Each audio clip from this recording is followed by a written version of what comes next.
Hoje o Senhor quer falar aos nossos corações. Aleluia. Fala comigo, fala, Senhor. Decidi te obedecer por amor. Eu preciso aprender o caminho do teu coração. Fala comigo como um pastor que conduz o seu rebanho. Eu desconheço outra voz que não venha de ti. Fala comigo, Senhor, eu preciso te ouvir. Eu preciso te ouvir. Aleluia. Fala conosco, Senhor. Nós precisamos ouvir a tua voz.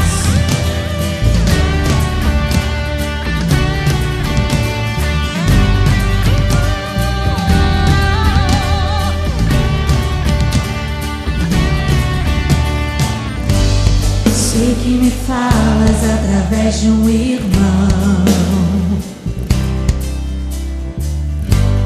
Sei que me falas quando dobro os joelhos em oração. Sei que me falas pela tua palavra. Que falas comigo até quando te calas. Eu sempre te ouço na tribulação. Voz me acalma e traz consolo ao meu coração. E quando não sei que direção tomar, eu paro tudo pra te escutar. Nada é mais importante, eu só quero te ouvir falar. Fala comigo, fala, Senhor. Decidi te obedecer por amor.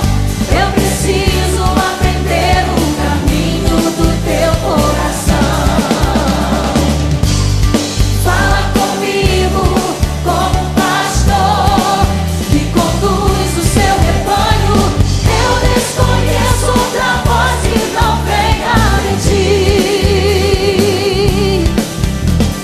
Fala comigo, Senhor, eu preciso te ouvir. Eu preciso te ouvir.